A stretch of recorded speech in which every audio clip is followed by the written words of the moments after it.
Okay, I'm not sure what happened to Guido, but welcome. I've talked to all of you personally. Um, One of the most important things that we can do in terms of an inner exercise is to learn how to relax.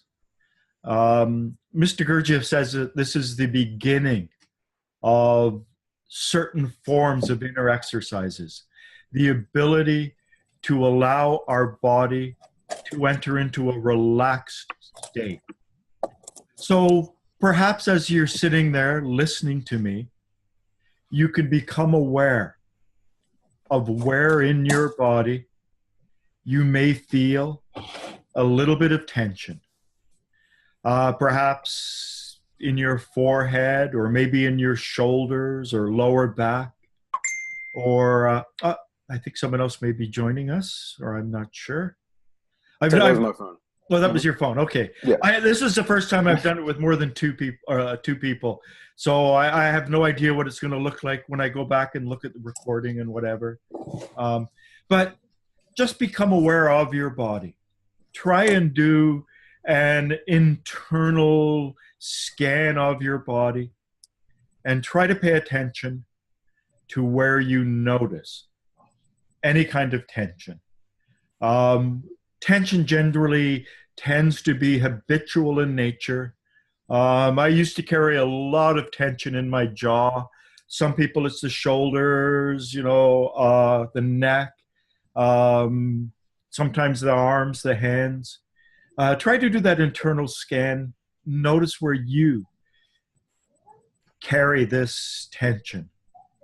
And then also realize that as we work through this exercise, the fact that we are located in such disparate locations around the world, we're all thinking the same thoughts. We're all bringing our awareness to the same parts of the body. So we're going to be developing, in a very subtle way, a degree of rapport with each other.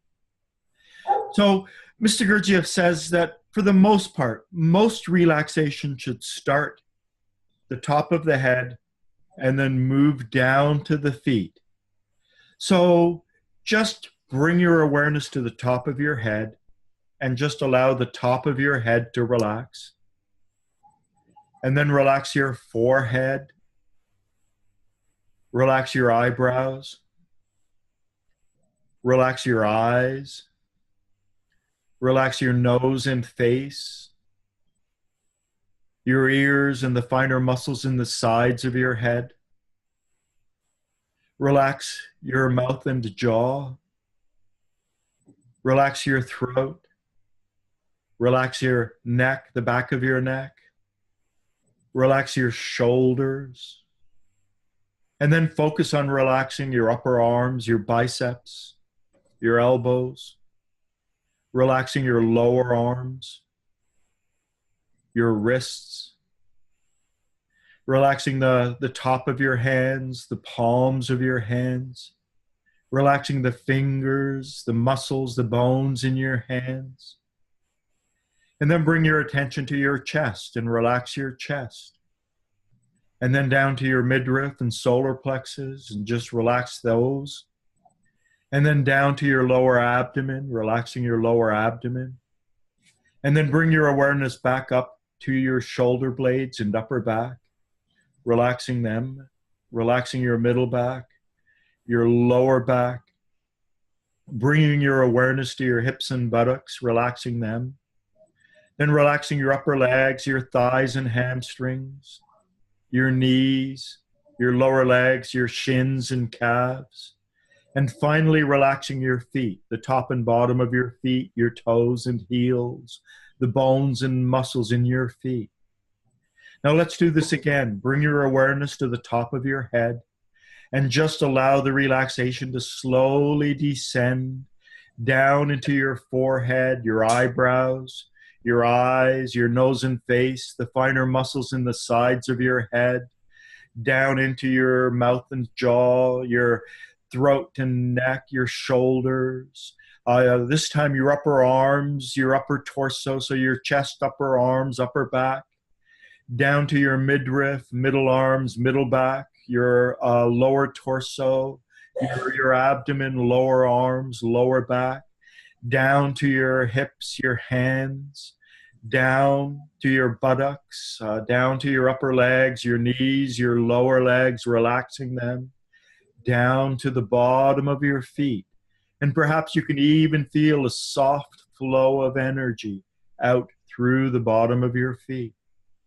And let's do this one third time, a bit quicker. So just relaxing from your head down to your neck, down to your shoulders, down your torso to your hips, down your legs to your feet. And then quickly scan your body, become aware of where you may still be holding tension, and just allow that part to relax. And then become aware of your breath. Become aware of your breathing and begin to take some nice conscious breaths. Breathing in through your nose and being aware of the air as it flows up through, past the bridge of your nose, down into your lungs and back out. J.T. Bennett says that the way we get the higher hydrogens, the way we absorb the higher particles in the air that are there that most people do not absorb, that we need to grow our being, is through conscious breathing. So become conscious of your breath, conscious of your breathing. And then start by looking right up to the bridge of your eyes where you see the dark part. Look right up, and then moving around in a clockwise fashion, move to the right, looking to the extreme right, looking down to the bottom, and then looking over to the left, and then with your eyes looking up again, then looking to the right, then looking down at the bottom, and then looking over to the left, and doing it a third time, looking up to the right, down to the bottom, and then to the left, and then finishing at the top. And then stare straight ahead of you. And while staring straight ahead, become aware of your upper peripheral vision. So just the roof at the top of your vision. Then become aware of your side peripheral vision, your bottom peripheral vision, and then the left side peripheral vision. And we'll do this twice more. So staring straight ahead, become aware of the top, the side peripheral vision, the bottom, the left, the top, the sides, the bottom, and the left. And the interesting thing about self-remembering and mindful awareness is also becoming more aware of the things that are happening in the peripheral parts of our awareness. So the peripheral part of our vision, the peripheral parts of our sound, the periphery of our smell, the periphery of our taste, so the taste in our mouth, to start becoming aware of the edges of our perception. And now, as a vessel fills with warm golden honey, let's imagine our bodies filling with sensation. So let's imagine filling with sensation from the bottom of our feet. So from our toes to our heels, then filling with sensation from our bottom of our feet to our ankles, and then filling with sensation from the bottom of our feet up to our knees, up to our hips, up to our lower torso, up to our middle torso, up to our shoulders, and then filling with sensation to our hands, our lower arms, our upper arms, up to our shoulders, filling with sensation from the bottom of our feet all the way up to our shoulders, up to our neck, up to the top of our head. Now, the two things that I did, the relaxing from the head down, and the sensation from the bottom of our feet up to the top of our head are probably two of the earliest inner exercises that are taught in the work. Now, I forgot at the beginning of doing it that, you know, it's always good to focus in our mind why we are doing this. And I like to focus along three lines. I'm doing this for myself. I am doing this for my fellow human being, and I'm doing this for the planet herself. Every time we step up into the mindful state, every time we transform a higher level of energy, we are actually ever so slightly growing our being, but we are also helping the planet. Now, the way to finish an inner exercise as well, it's very important. Mr. Gurdjieff says that we emanate, and we want to keep some of these emanations for ourselves. And so the way to end an inner exercise is, in your mind, just say, may the results of this exercise. So just repeat that in your mind. May the results, or may results from this exercise, may results from this exercise be transformed within me for my being. We can also say, may they be transubstantiated within me. The basis of this work is really going inwards. It's really learning to be mindful of more and more perceptions. And I've mentioned to most of you. I didn't mention it to you, Michael. We talked about something else. I'll just pull this up. Just give me 1 second.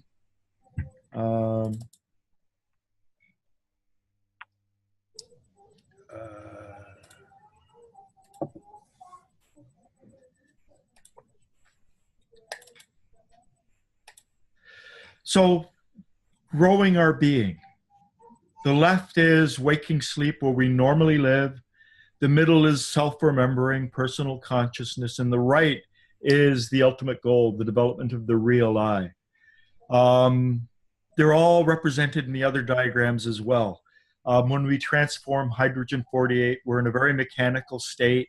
It's waking sleep, where we're little more than automatons and machines. And so by becoming mindful, by focusing on the mindful awareness of our body, by becoming aware of our body from the bottom of our feet to the top of our head, we are actually stepping up into the next level. Over on the left-hand side, the level with 48 is slumbering man, and we're stepping up into the mindful state. Now, becoming aware of our body is in the middle diagram at the top. It's the left-hand octave. This is the octave of food.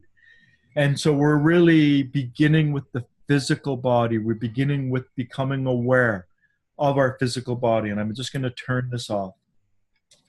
I don't want to do a lot of talking today, but I just want to sort of, make it so that we understand that we're really, literally, really are growing our being at a higher level. Every time we become mindful, every time we become aware of our physical body as one organic whole, and that's what we want to build towards, this complete awareness of our physical body, and the sensation of our body, if we have to build it up, comes from the bottom and we build it upwards.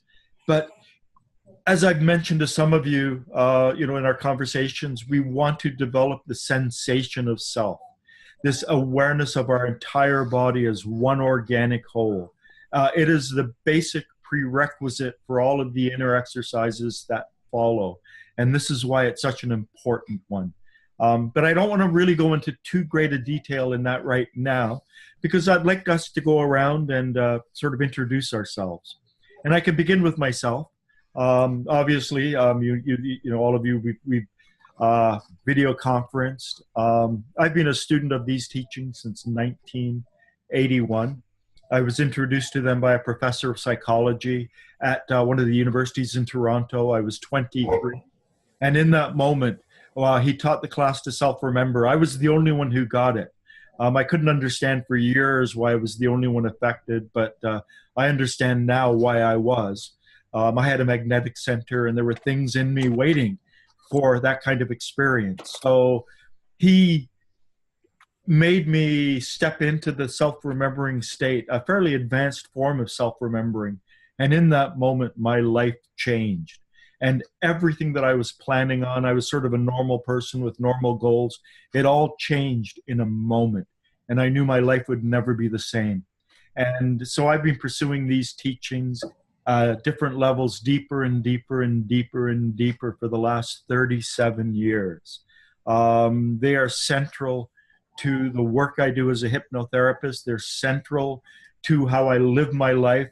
And, you know, I try to self-remember. I try to be as conscious as I can, as often as I can. And I do actually a pretty good job compared to even 10 years ago. I wasn't able to do what I am able to do now. Only in the last 6 or 7 years have I been able to talk and self-sense and maintain that awareness of my body. But I took a lot of wrong roads. I didn't understand the way I was supposed to do things. I've been in groups. I've spent most of my life out of groups. And now that I'm at a certain level, I can look back and see what I did right and what I did wrong. And I know that I can help all of you accelerate your evolution because you won't make the same mistakes I did. If I could go back and speak to my younger self and just say a single word, as long as I could have a hyphenated word, it would be self-sensing. If I could go back and talk to my 23-year-old self, spend more time in the body, bring yourself into the body over and over and over again, because this is where it all begins. It begins with the body and with the breath. So why don't we go around? We'll do at the top of the screen. Martin, can you introduce yourself and just say a little bit about, you know, what you're doing way up there in Norway, you know, by the fjords and.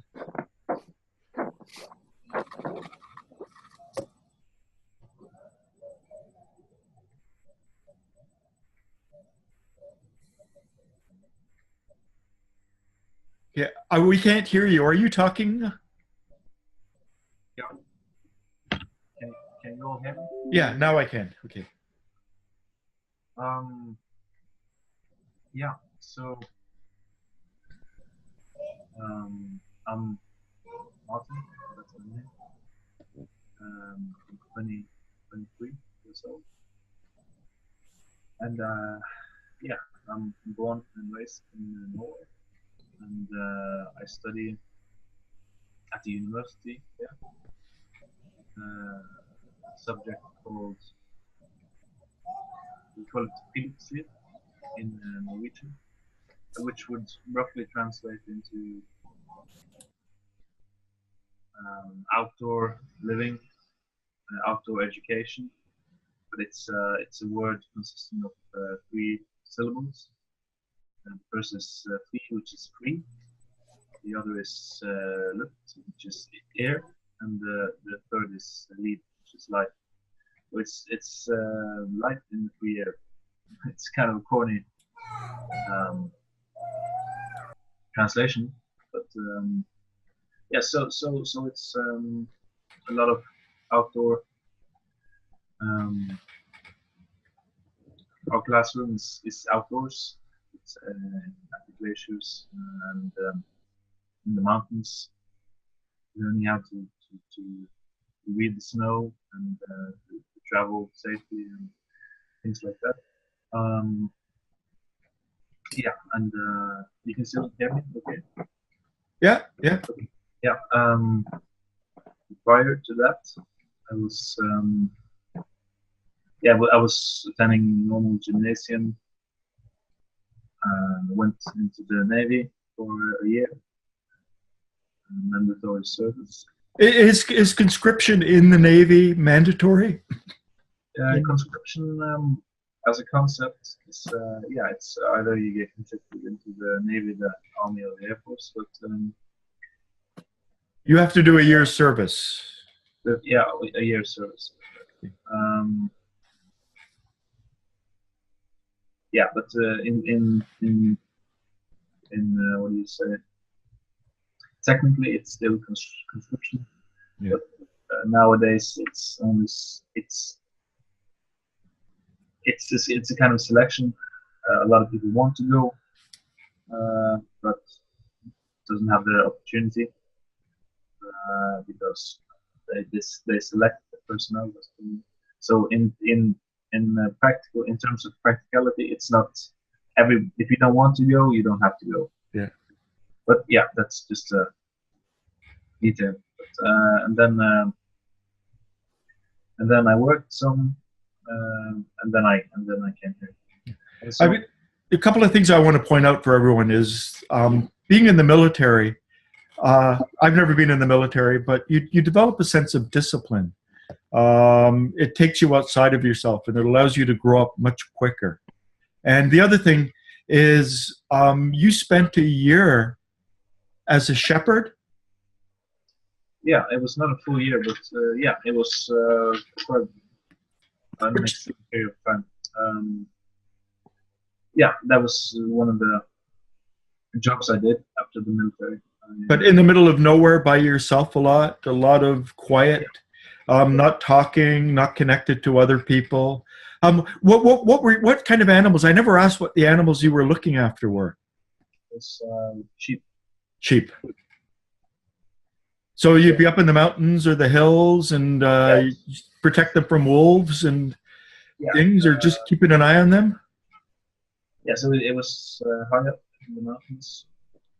And yeah, it's just keeping an eye on them, registering where you see them, and if the number of lambs they have is corresponding to the markings. And yeah, just keeping an eye. There are new signs of predators like wolverines. Yeah. Okay. Okay. I'm going to move to Reggie. Reggie, have you been able to hear us? I just want to verify, because I've got these controls, and there was a rooster crowing and everything, so I could mute your microphone, which I did, because there was noise in the background. If you want to speak, raise your hand and I'll see it. But I think it gets too noisy with the I don't know if it's a rooster or whatever. I can mute everyone's microphone separately or all together. But I muted yours because Martin's microphone was a little soft. But can you tell us a bit about yourself, Reggie? Sure. First, hello, everybody. I'm glad to be here. My name is Reginald. I live in a very small town in Mexico near Guadalajara. I work as a teacher. Yeah, I have a lot of animals right here, so I'm going to try to find a place where, it would be quiet. I've been interested on this kind of subject for a long, long time. I know I am, happy now because I'm going to practice with people. It's hard to find people to practice right here in Mexico because first, I live in a very small town. I don't know, I'm married. I have 2 daughters. I'm happy to be here and, to practice, to do things rather than just read. And to share with people doing the same thing is an amazing thing, I believe, to be aware, to be mindful, to grow as a person. So I don't know what else to say. I mean, you're like in a sense like Martin, in the fact that you're nice and isolated. You're not near any major. I mean, you're in a small town, right? But very small town, not a major city. So, and then being in Mexico, I guess the window's open and lots of animals around. And is it what kind of geography is around you? Is it dry? Is it deserty? Or I mean, we've got all these images of Mexico from movies. Is it lush? Is it because Mexico can be, you've got rainforests there and some quite green space, and then you got some pretty dry areas as well. Yeah, right here is a very, how can I say it, middle weather template. It's, I think the word.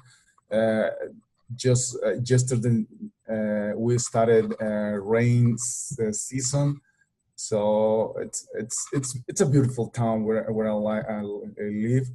It's I mean, it's not too high, not too low, weather. So it's green. Let me show you, maybe. I don't know if, no, it's hard to see because of the sun. Yeah, it's kind of bright. Yeah, right. Sorry, but yeah, I would say that it's template. I don't know if the word is the correct word, but it's in the middle, not too cold. Mild. Mild. Okay. Thanks. So you're interested in esoteric ideas. Can you give us a little background? You're 42, right? I am. Yeah, exactly. Yeah, always. I mean, I told you that I like Buddhism a lot. I mean, the ideas of meditation, to be here, to be aware. I've been reading a lot, or all the subjects that I read, it's about that. But like I said, it's difficult because nobody practice right here. There's no help. Okay. Michael. Okay. Well, It's 11 o'clock at night down there, so. Yeah, it is. So yeah, the name's Mark. I'm 45. I'm originally from New Zealand, which is sort of next door to Australia, a lot smaller. I moved to Australia about 6 years ago with who is now my ex-wife. We came to Australia because she had family here. Currently as a job, I'm doing courier driving.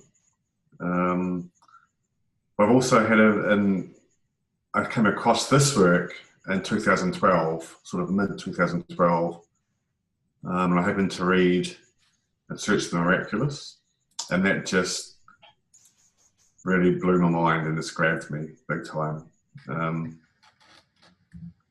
I've read a lot of other spiritual esoteric type works before that, but none stood out like and Search the Miraculous stood out for me. It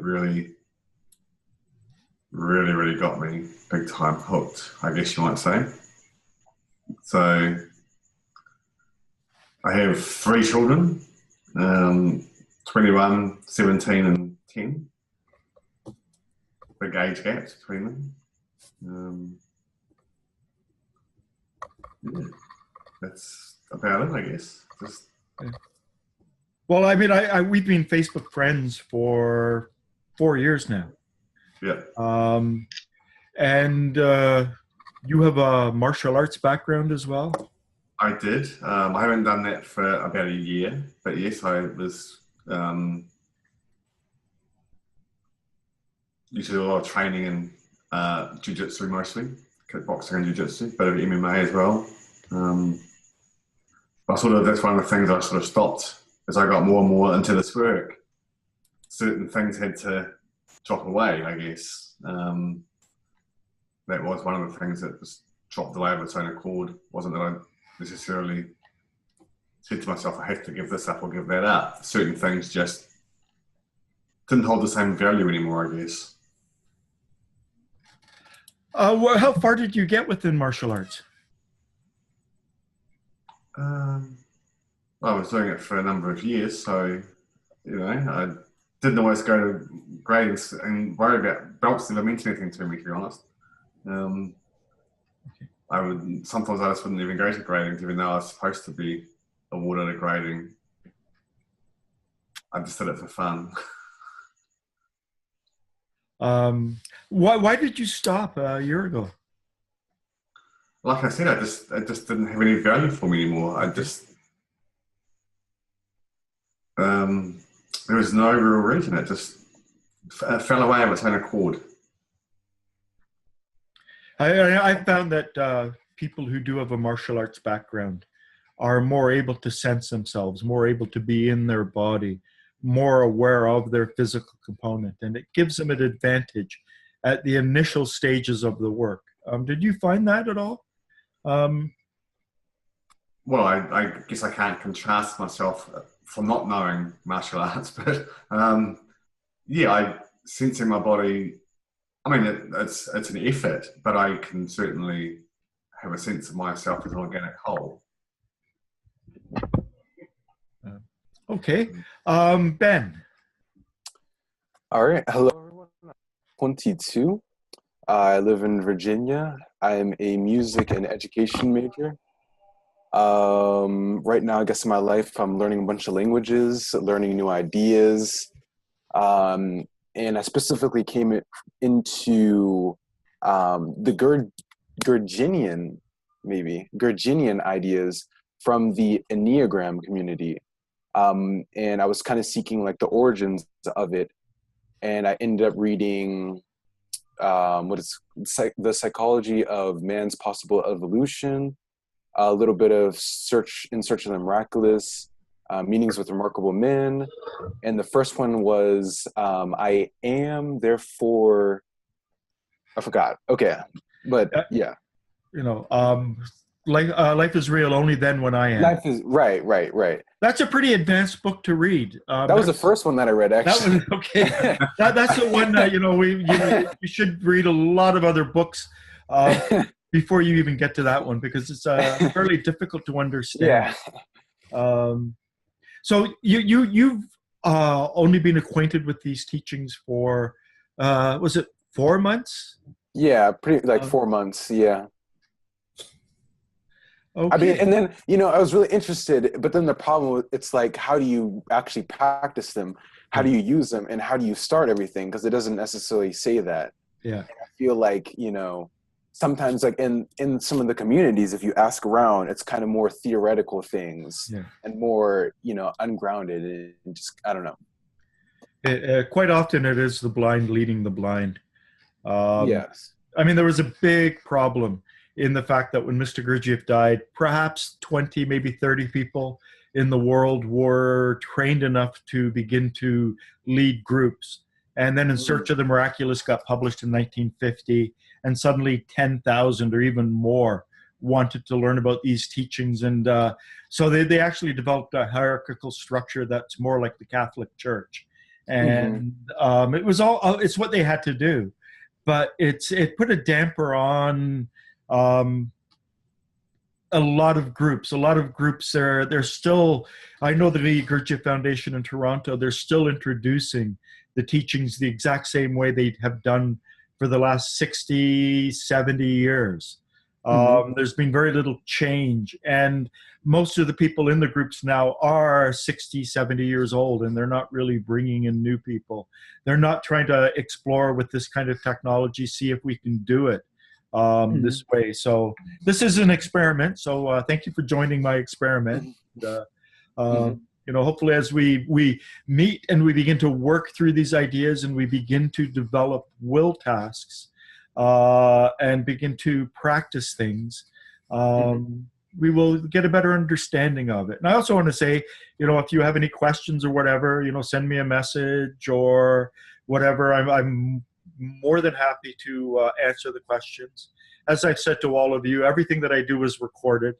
And, I hope to have weekly meetings with each of you to find out a little bit more about you, find out where you're broken, find out where you need fixing, where you're leaking energy, different things so that we can all step up and change. And I also want this, as I've said, I didn't really talk about it with you, Michael, but it was in some of my videos, that I want this to be sort of a core that I put up online, and so other people can begin to think about some of these ideas. They can begin to reflect on these. So this is the group that we're doing online is what I consider to be the esoteric, the inner group. And then there's going to be the mesoteric group on Facebook, and people can watch our videos. They can see the issues that we're working through. They can contact me to try and make a ripple-like effect, see allow this to spread in a deeper way. Let's go back to you, Martin. What do you hope? What is your aim? What do you hope to get out of this?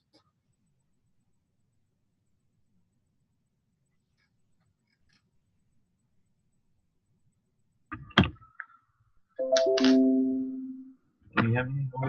Yes, yeah. Um,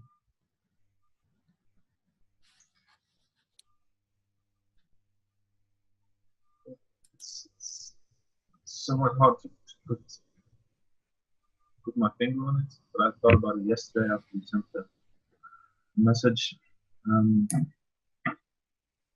And as you and I talked about, it's just been this natural, well, not natural, but it's been this sequence of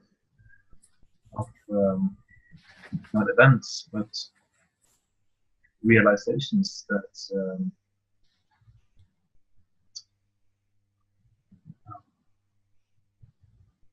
yeah, it's led me to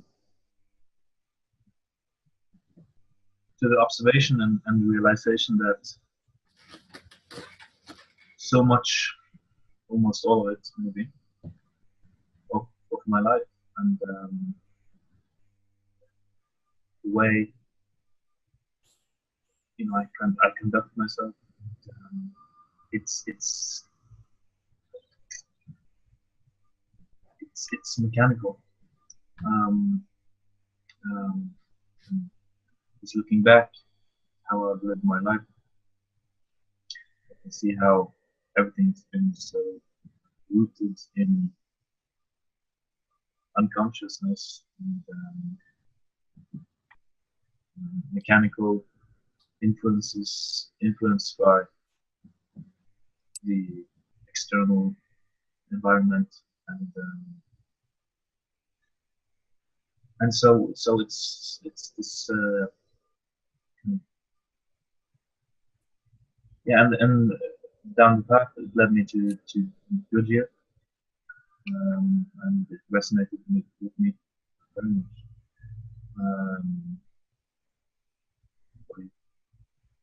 His ideas, and so to put it all in one sentence, to become just use it as a catalyst, maybe. I'm just using that word to expedite, like you said, the inner processes that are happening now, and to become fully conscious from it.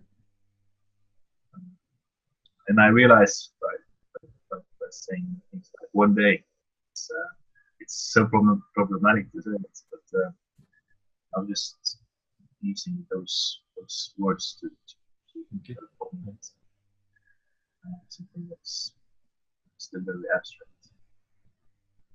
But yeah. Okay. Good. What about you, Reggie? My aim? Yeah, what would you hope to achieve? Okay, there is a core idea in this system that we are in a sleeping state. I discovered myself from time to time that I am, living in the future, living in the past, worrying, and I spend not so much time right here in the present. It's that I want to be awake. I want to be mindful. It's the main idea. I understand the idea of the system. I would like to do that. To abandon that state. Okay. Michael?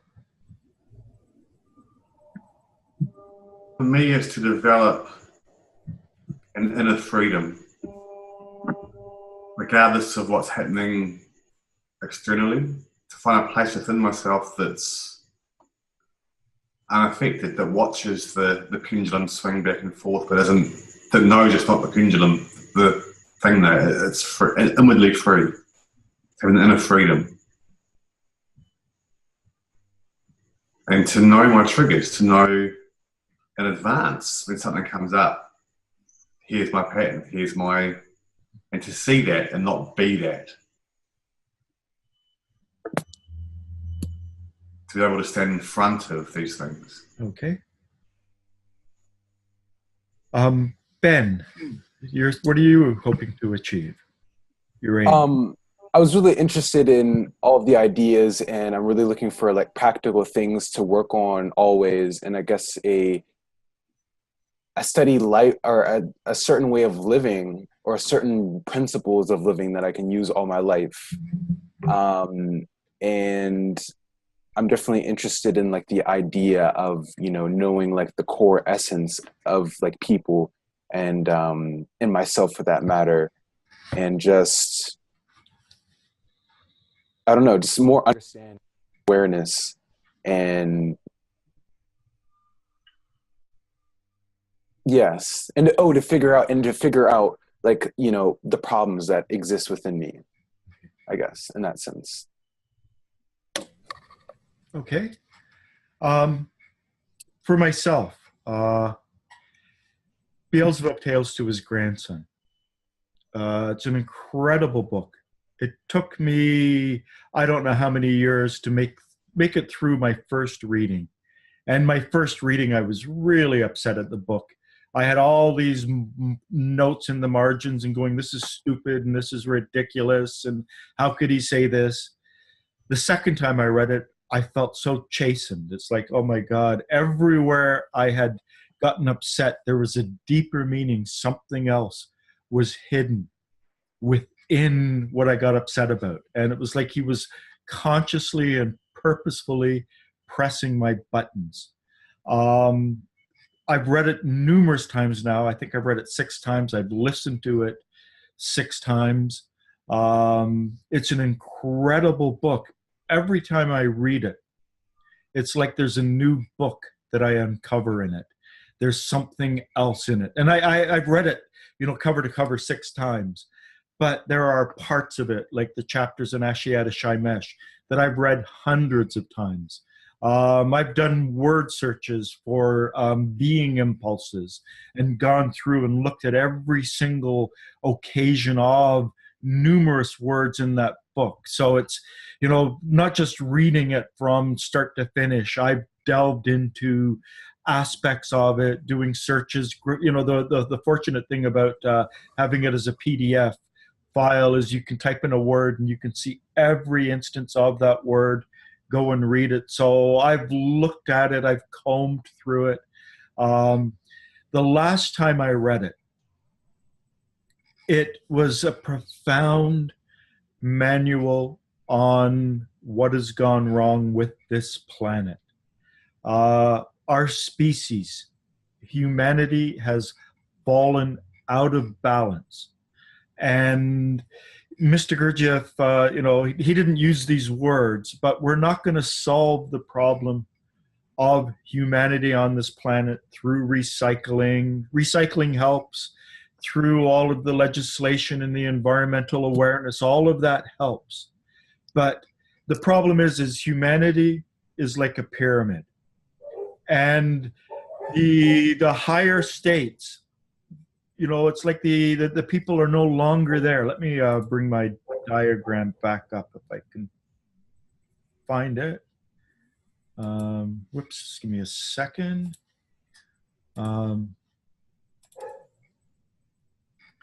So most people are the left. They're the level of waking sleep. They're transforming a very mechanical, habitual level of energy. The next is personally conscious. Just to become mindful of our hands is a step into the level of personal consciousness. But the more personally conscious we become, the more with our head brain, our body brain, and our feeling brain, working along all 3 lines, the more we begin to represent this inner, the central transformation of energies. This is the state of full self-remembering. So this is being mindful in the body brain, or the head brain, the body brain, and the feeling brain. The next level up is the development of the real I, the awakened state. Mr. Gurdjieff says that if we look at the, the ancient diagram of every living thing, which I've sort of put into a chart here, we start with the metals, the minerals, the plants, the invertebrates, the vertebrates, natural man, which should be mindful man, the angels, the archangels, the eternal unchanging, the absolute. There is this tapestry of energies that go up and energies that go down. So we eat an apple and we transform some of those energies up, and we also transform some of those energies down. So it's like a metaphor that I came up with is you walk along and you see a beach of golden sand, and you take a pan out of your backpack and you begin to pan for gold. What you do is you separate the gold from the sand. So you end up with a pile of gold and a pile of sand. So when we eat the apple, we're transforming what's within the apple. We're pulling out the more refined things and we're refining them upwards. And also the coarse things are being refined downwards. So every act of eating, every act of breathing, all of our impressions, we're doing this constantly. We are raising things up and we are coarsening things. Every time you raise something up, you coarsen it. And this is the basis when Mr. Gurdjieff said that, every action causes the opposite action. So, if something causes light, it causes dark. In other words, so if you refine gold, you also refine or pull sand out of the golden sand. Now, he said that the higher the energy we transform, the higher we are of service to this planet. And he said that most people, the large percentage of humanity, are doing exactly what great nature requires of them. They're transforming a very habitual, very automatic level of energy. J.G. Bennett actually said that Mr. Gurdjieff told him that when we make species go extinct, parts of humanity are drafted in to transform that level of energy. So, the example a lot of people have used have been the great bison that were in the Great Plains in North America. In order to starve the Indian tribes, 100 years ago, they killed them all off. And what that meant was that a whole section of humanity had to become more, herd-like to fulfill that energy requirement, to plug it in. But it's like there's this massive tapestry of energies flowing up and energies flowing down.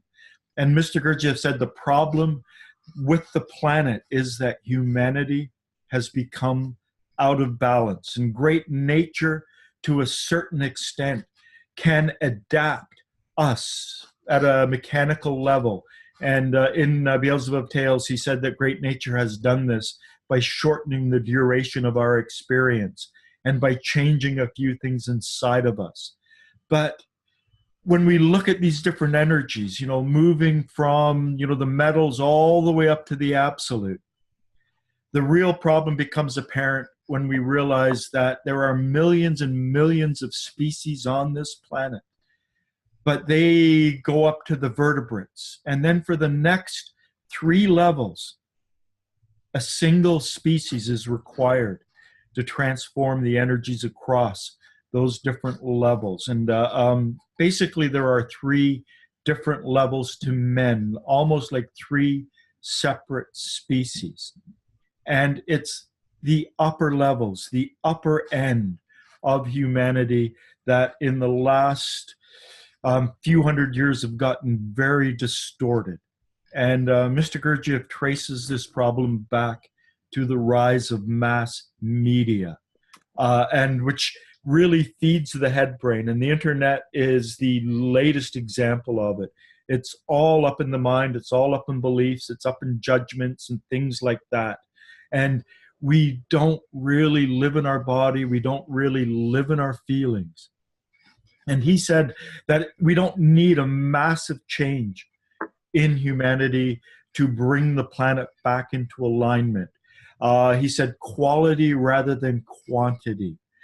So we've got to figure out how to get a significant section, but not an immense amount of people, self-remembering.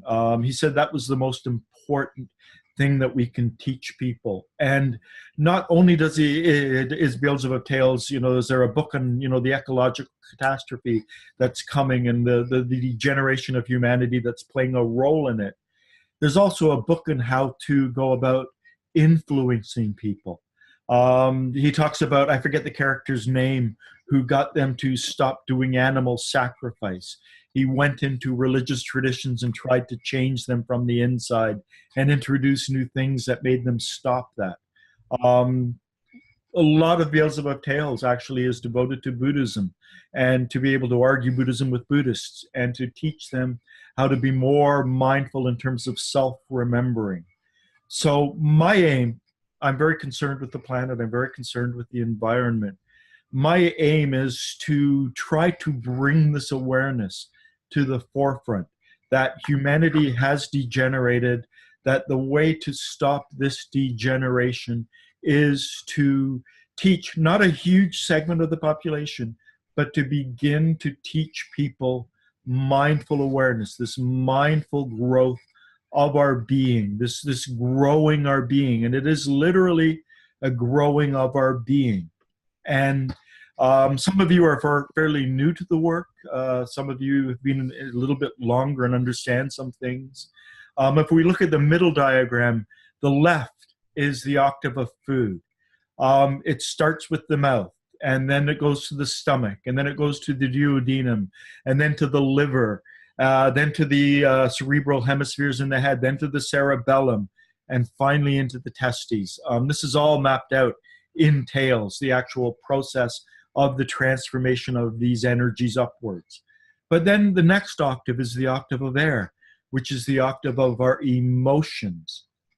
This is the hardest one for a lot of people to work on, but air comes in, we breathe it in, it moves up to the level of 48, and it needs an outside shock, and it doesn't get that.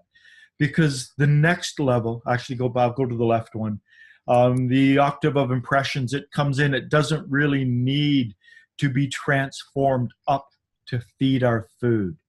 And so we have to consciously begin to work on our energies. And we do this by fixing the leaks at our lower level, finding out where we're broken, finding out all of those parts of our being that need to be refined, that, if we're too angry, or if we're too despairing, or if we're too fearful, or whatever, find out where we are kind of broken and begin to fix it and begin to release the energies at the lower level.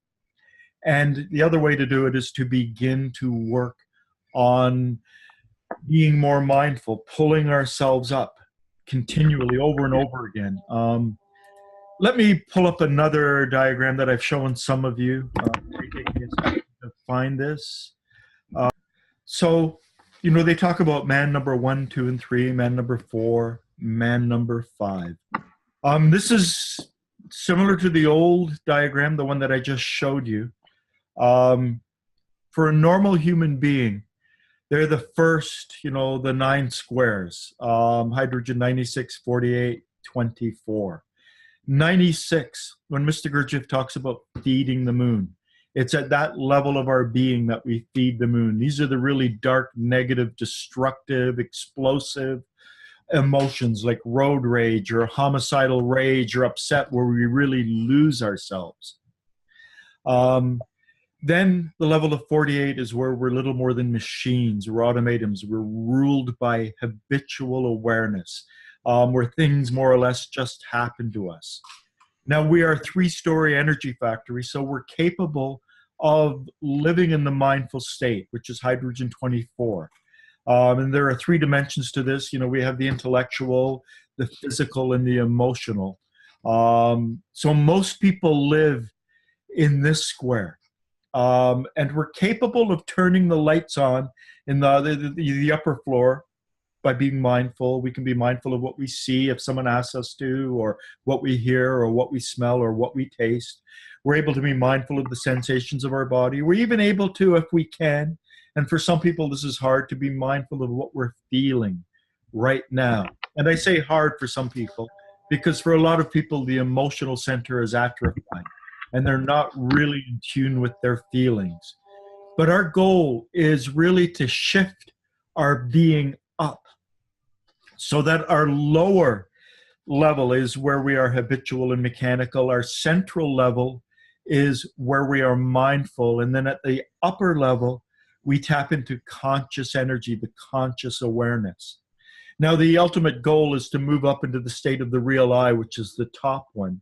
But that's not so important for the health of the planet. It's the middle one. It's bringing people up into that middle level of self-remembering in a full and roundabout way that Mr. Gurdjieff said we must really focus on right now in this moment. So for me, I'm just going to let go of this again. So for me, my aim is to figure out how to do this, to figure out how to begin to help people step up to a different level, to transform a higher energy of a higher level of energy so as to be of greater service to this planet. I'll show you one final thing. When I read the tales and realized it, this became my idea fixe. It is still my idea fixe. It's still my aim. It's still where I'm coming from. And, I serve great nature. I serve the earth. I serve our common mother. These phrases, great nature, our common mother, the earth, all come from tales. We are here on this planet. This planet is at some kind of point where it can really get messed up. And the thing that will mess it up is humanity. But we can also transcend it, and we can step up and we can do what we're supposed to do. Now, Mr. Gurdjieff also said that this extends well beyond the planet, because Earth herself is part of the ray of creation. And if Earth messes up, it's going to mess up the planetary realm. It's going to mess up the sun. It's going to reverberate throughout the universe. So this is more than our planet, and entails. You may think it's kind of metaphorical. He also implies that there are much higher beings who have come and are around the earth right now, trying to help the earth, that there have been councils. The way he's presented in tales is councils of archangels, councils of other beings. He says that the problem is an organ was implanted in us in the base of our spine called the Kunda buffer. And even though it was removed, we're still suffering from the effects of it. That organ, as far as I can understand, is the ego. And, if I go back to the one of the diagrams, I'm speaking at a very high level right now, and I will explain a lot of these things throughout. Let me see if I can bring us in a bit more. This here, C12, is the biggest problem facing us. C12 is the sexual energy. It's why there is such an emphasis on self-sensing. C12 is supposed to come into contact with So 48 to produce La 24 in terms of the alchemy of human transformation. What this means is that every time we sense our body, every time we engage in any kind of act of self-sensing, whether or not it's our hands or our whole body or aware of our breathing, a little bit of C12 is coming into contact with So 48, and the awareness of our body, the sensation of self, that physical awareness of my body from the bottom of my feet to the top of my head is this alchemical reaction between C12, sexual energy, and So 48, the mechanical awareness of my body. So, if we can pretend, or if we can be not mindful of our body right now, for instance, a moment ago, our knees were transforming So 48. Now that we're aware of our knees, we've stepped up one level to Law 24. And Law 24 is fueling that awareness of our knees. But C12 gets stolen by the octave of air and by the octave of impressions. And underneath C12 is the cause of a lot of our emotional breaks, a lot of our problems. And so it's learning how to distinguish and use these energies properly. And also within C12 is the ego. And I believe the manifestation of the misuse of C12 is in various egocentric activities. So, for instance, Ouspensky says that negative emotions are useless. Ouspensky didn't fully understand these teachings. 99% of negative emotions are useless. There are certain negative emotions which are absolutely useful. And Mr. Gurdjieff corrects these. He realizes that Ouspensky was, telling people things that were slightly off. And there's a certain vehemence, for instance, emotionally, to the use of or misuse of C12, but there's a certain level of subjectivity. There's a certain level of me.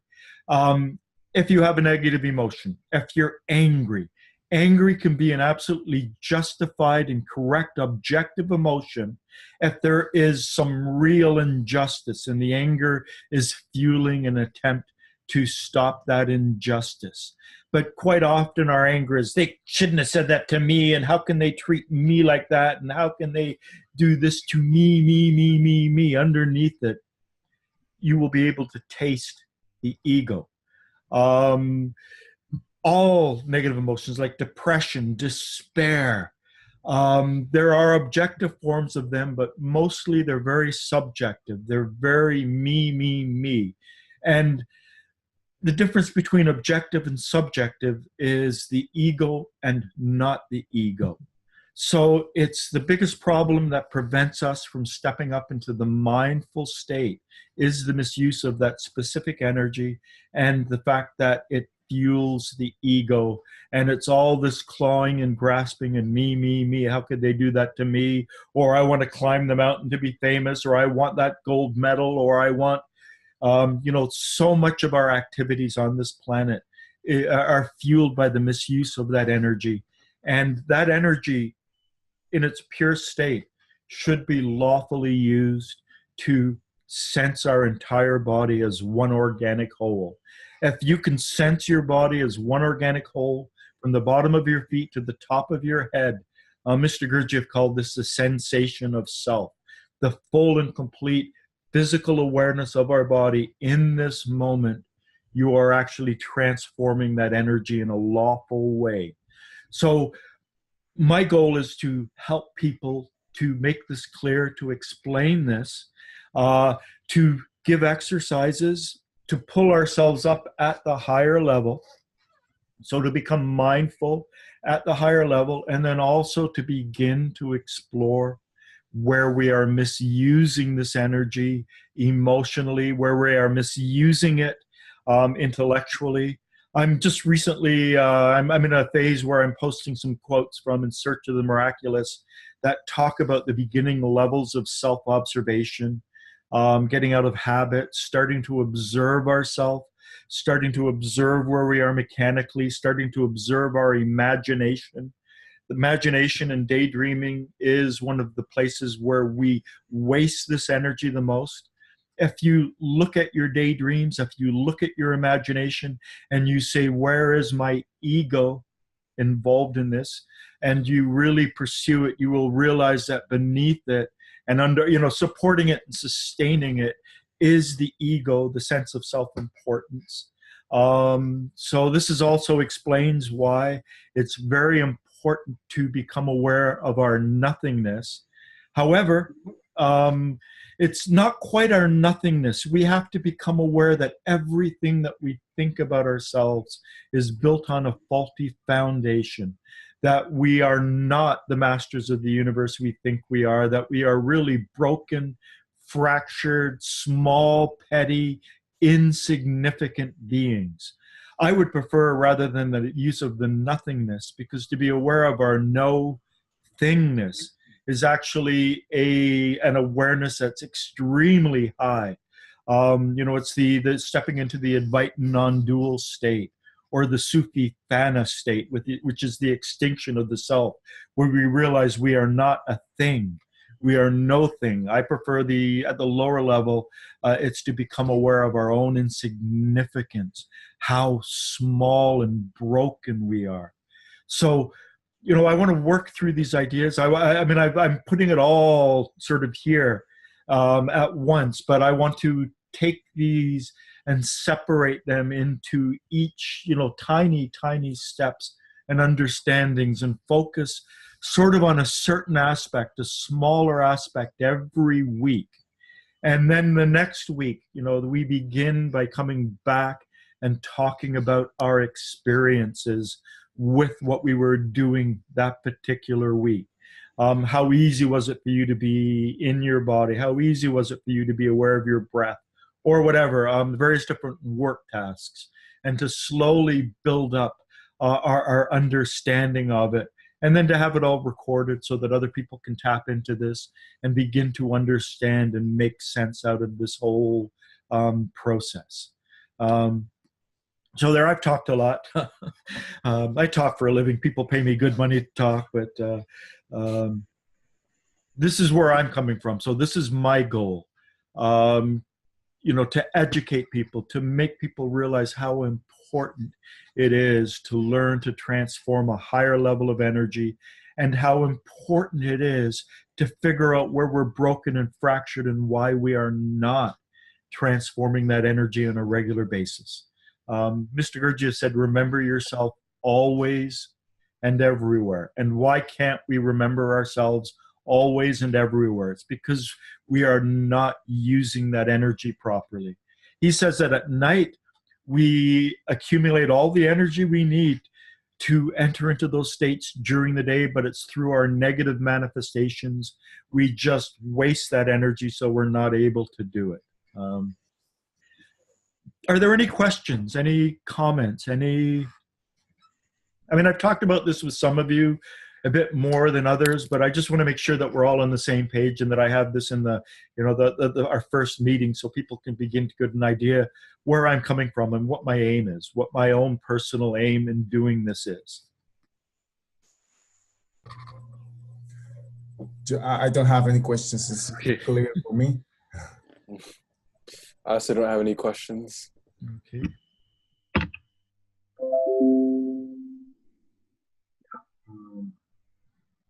No. Oh, no. It's a lot of food for, I'll be careful to say thoughts. But, A lot of food for impressions. a lot of food for me. Yeah. Michael, any comments? Any? Just when you're speaking about objective versus subjective negative emotions, I guess. I remember reading a quote from Jean de Saltz when she was asked, I think she was close to 100 years old or something, where she gets her energy to travel and speak. And she said that from my negative emotions. So she was, even at that point in her work, she was still transforming negative emotions, that says a lot. Well, I have a feeling that she wasn't expressing her negative emotions, but, she probably would have been talking more about the fact that she's freed up that energy that gives her the energy. Mr. Gurdjieff says the first way we begin to work on our negative emotions is just through the non-expression of them.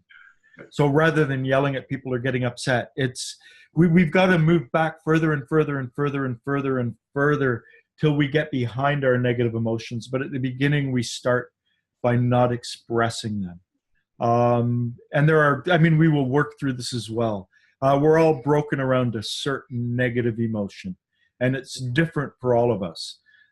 Finding out where we are each individually broken. And this I will be doing through, probably a bit more, when I meet with you, all of you one-on-one, trying to get a greater background understanding. Just before this meeting, I met with Michael, and Michael, well, he had quite a lot of self-awareness in terms of that. He's got quite a degree of understanding. But then he's been in the Gurdjieff work for a while. He's thought about these things. He's reflected on that. And so we're all going to get to that state, bring you all up to make you aware of all of these things. So you're more along the path.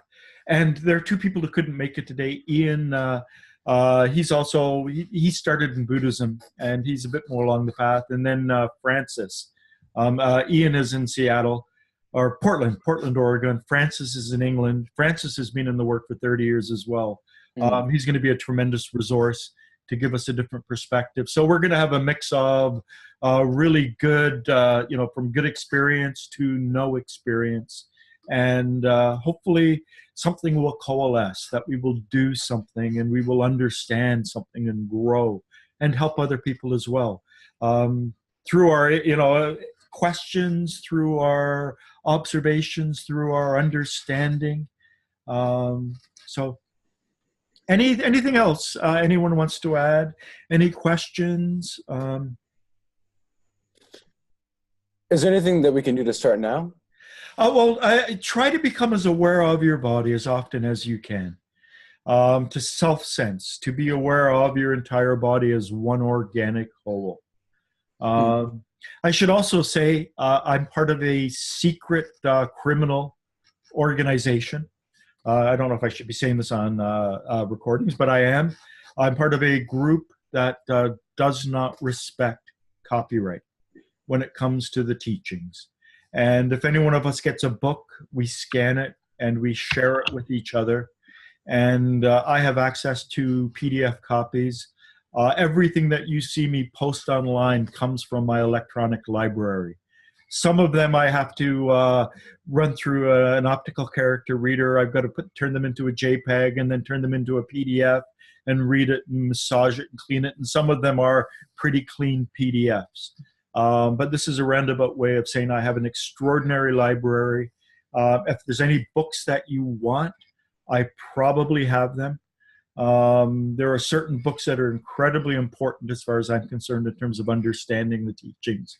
Number one is In Search of the Miraculous, but don't read In Search of the Miraculous in and of itself, because there are a few minor errors that can, an error of 1 degree if you're crossing the ocean can make you end up hundreds of miles off course. There are a few minor errors in that, such as, negative emotions. It's just most negative emotions. There's also errors in that in terms of explaining self-remembering and a few other things.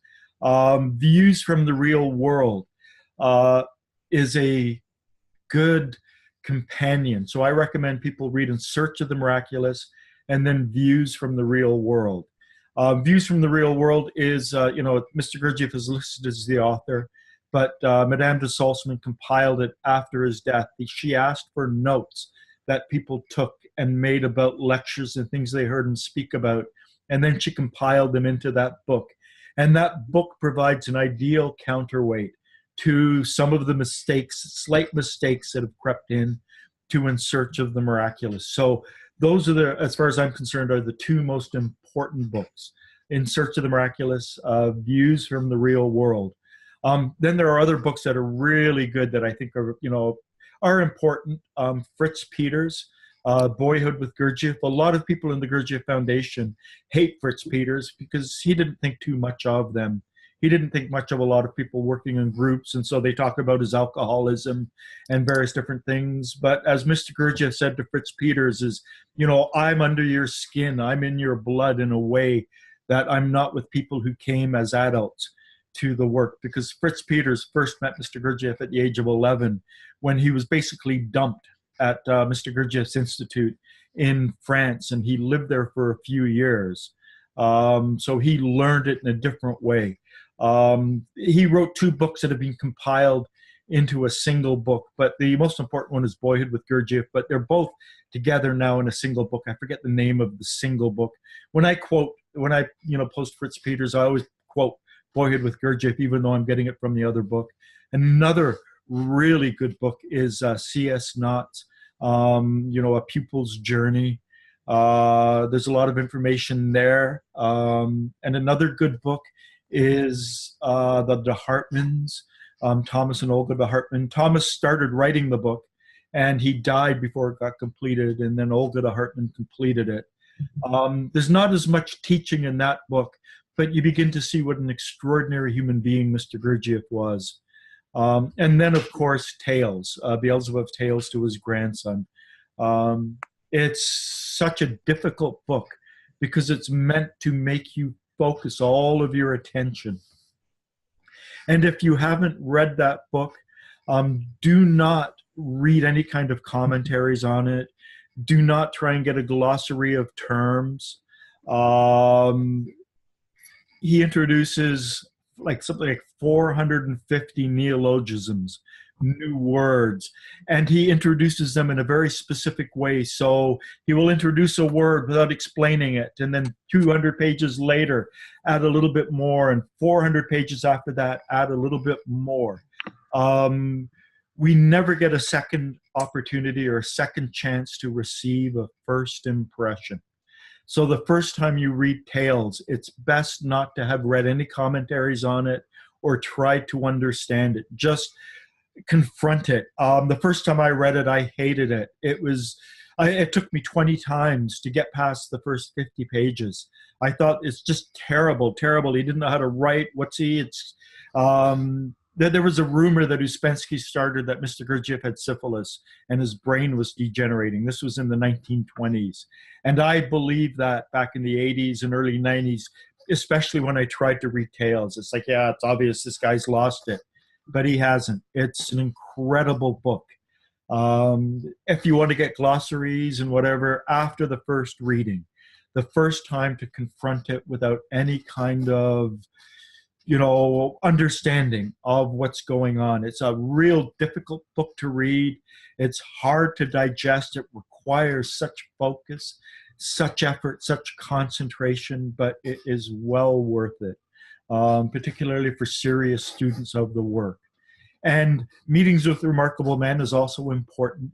Mr. Gurdjieff, he said, Beelzebub Tales was the first series.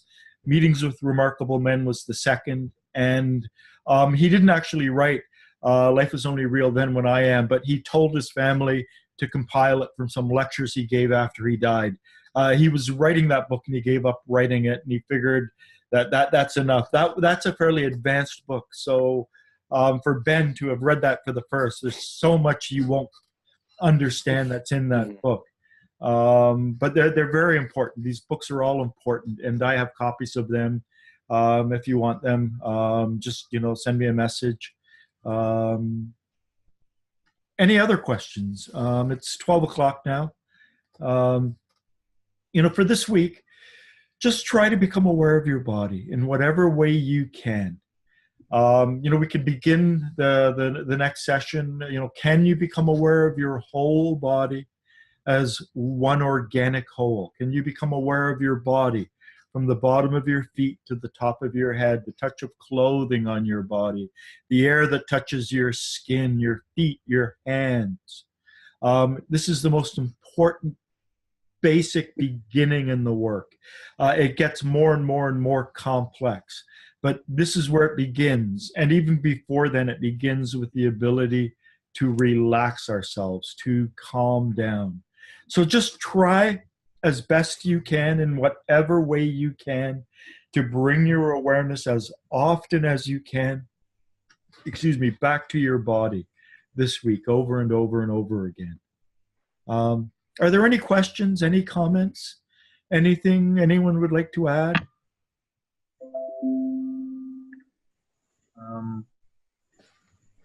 Can you hear me? Yes, we can. Yes, Martin. Yeah.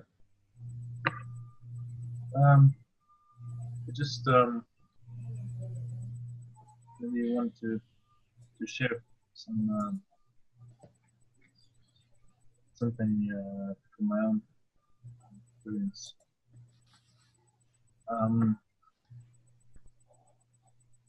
Well, Well, first of all, I'd just like to comment on what you presented of Gurdjieff's ideas.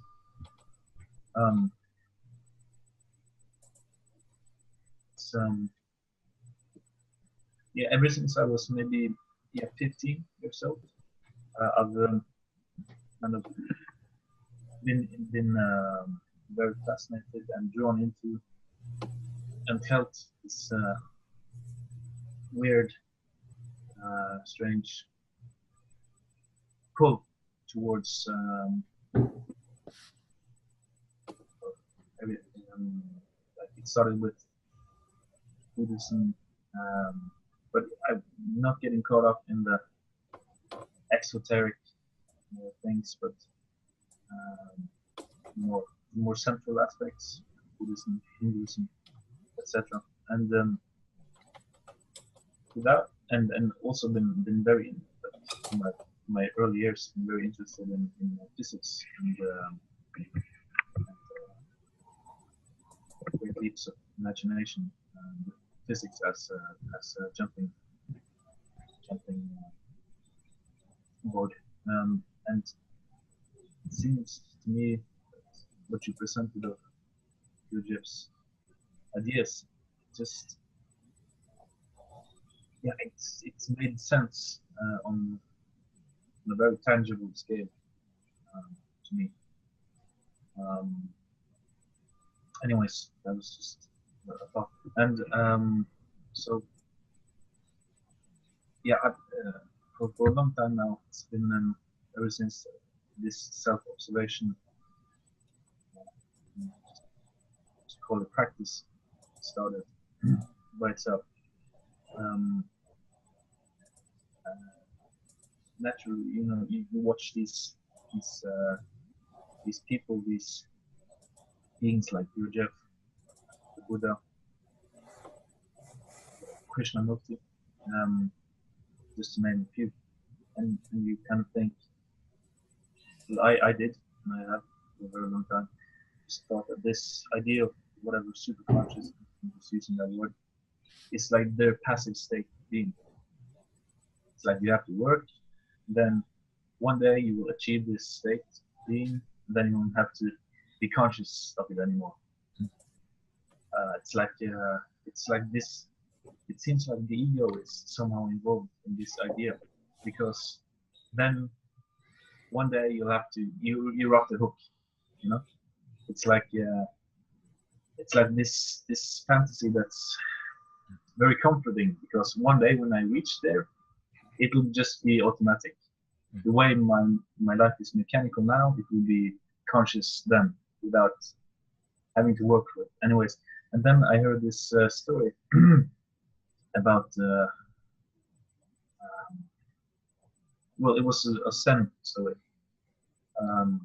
and this sage sitting beneath a tree in China, and a king which sometimes visited his people during nighttime, just to and in disguise, just to see how things were going in the kingdom. And every time he visited, this man was wide awake, sitting under this tree, always alert. And so he came one day during daytime with his guards, and he asked,